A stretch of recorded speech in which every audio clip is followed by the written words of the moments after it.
AP CM Chandrababu social media వేదికగా స్పందించారు.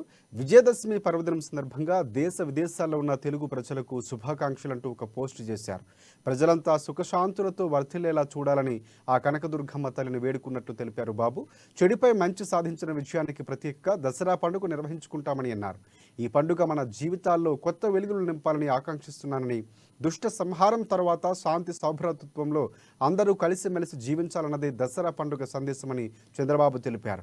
ఇదే స్ఫూర్తితో శాంతియుత అభివృద్ధికారక సమాజం కోసం కృషి చేద్దామని చంద్రబాబు ప్రజలకు పిలుపునిచ్చారు.